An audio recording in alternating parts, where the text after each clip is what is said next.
ओम कुर्वन्नेवेह कर्माणि युजीविषेच्छतं समाह एवं त्वन्नान्यथेत्वस्ति न कर्म लिप्यते नरे। इस दूसरे मंत्र का जो भाव है ना कि भी कर्म करो, पर देखो कौन से कर्म करो हैं। आप वेद सुनते हो और यजुर्वेद सुन रहे हो तो उसका अर्थ जाता है बड़ी गहराई से कि जो वेदों में कहे हुए कर्म है ना वो करो, समझे नहीं। जो संसार हमें समझाता है तरह तरह के कर्म है बाबा, कोई भूत प्रेत पूजा करता है, कोई कुछ, कोई कौन सा अंधविश्वास पे चला प्राणी, और कोई करप्शन में, कोई विषयों में। तो ये कर्म थोड़ी कहीं भगवान ने, इनको तो ना करने का कहा कि वेद विरुद्ध कर्म मत करो, वो पाप है। तो दूसरे मंत्र का भाव रखो, कुर्वन्नेवेह कर्माणि, वेदों में कहे कर्मों को करते हुए हैं। जिजीविषेच्छतं समाह, 100 वर्ष जीने की इच्छा करो। अच्छा, वेदों में कहे कर्म करोगे तो 100 क्या 200 तक भी जा सकते हो, 400 तक भी, लेकिन 100 तो निश्चित कर देता है भगवान, है ना। और वो भी अगर हम पाप से परे रहें तो निरोग आयु देता है वो। रोग कौन चाहता, कोई नहीं। रोग होता तो डॉक्टर के पास हम भागते हैं, भागना भी चाहिए। पर भगवान ने ऋग्वेद में, यजुर्वेद में कहा कि मैं हूं डॉक्टर सबसे बड़ा। ये तो सुनना चाहिए ना वेदों से कि मैं सबसे बड़ा डॉक्टर हूं, और ये डॉक्टर मैंने भेजे हुए हैं। मेडिकल साइंस में अथर्ववेद में दी है, और भी वेदों में है। तो आज जितना भी मेडिकल है वो वेद से निकला हुआ। तो गौर से सुनो इस बात को कि ईश्वर कहता है मैं सबसे बड़ा डॉक्टर हूं, मेरी आज्ञा है कि आपको कोई रोग कर्म अनुसार आएगा तो एकदम डॉक्टर के पास जाओ। तो अब देखो बड़े बड़े अमीर भी गरीब भी बेचारे डॉक्टर के पास ही तो भागते हैं, और कहाँ भागते हैं।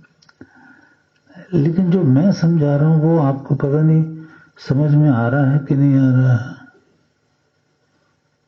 मैं वैदिक ज्ञान दे रहा हूं आपको कि ईश्वर कह रहा है कि मैं सबसे बड़ा डॉक्टर हूं।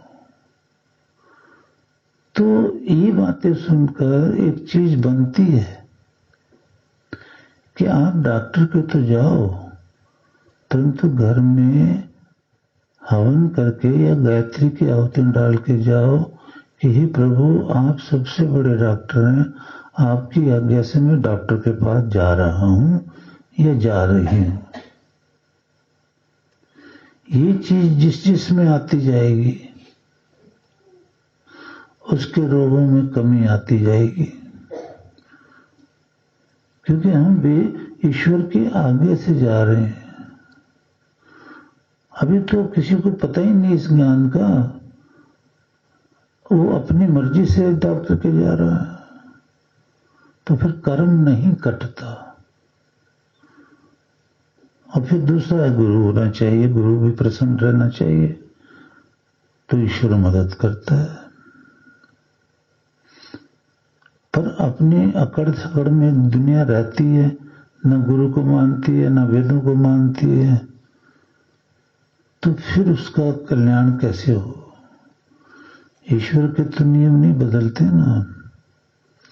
डाउन टू अर्थ रहकर सेवा करो तो ईश्वर, मैंने बताया ना, आप ये देख लो आपके अंदर है और आपके बाहर भी है, और इंद्रो अंग आपके अंग में है ईश्वर। आप मन में ही कुछ विचार करो, वो उसको पता है कि क्या विचार हो गए, तुमने क्या विचार कर रहे हो, अंदर क्या सोच रहे हो, है ये चीज याद रखनी चाहिए। तो इसलिए सचमुच में आप जब ये समझने लगोगे कि आपके अंदर बाहर सब जगह ईश्वर है, कण कण में, पृथ्वी ब्रह्मांड के कण कण में, ये जितने हम लोग हैं, हमारे सर हाथ पैर हैं, वो सारे परमेश्वर के अंदर हैं, परमेश्वर के हैं और परमेश्वर के अंदर हैं। तो हम जो भी बोलेंगे वो उसको सुनाई, तो क्या सब कुछ सुनाई देता है, ना बोले तब भी सुनाई देता है। ऐसी अगर हमारी धारणा पूरी हो जाए मजबूत, तो हम उसको सुनाएं अपनी व्यथा, और सुनेगा और उसका उपचार भी करेगा भगवान। हाँ, नियम ये है कि भाई यज करते रहे, देव पूजा संगति करण दानी श्रुति यज्ञ। यज में जैसे आप सुनते हो वेदों में, ईश्वर कहता है विद्वान नाराज ना हो जाए, बस ये ध्यान रखो, क्योंकि उसी के अंदर परमेश्वर है। विद्वान तुम्हारे किसी कर्म से नाराज हो गया तो ईश्वर नाराज हो गया, फिर ये पूजा पाठ बेकार हो जाते हैं। तो इंसान समझता है, जब तक नहीं समझता वो पाप करता है।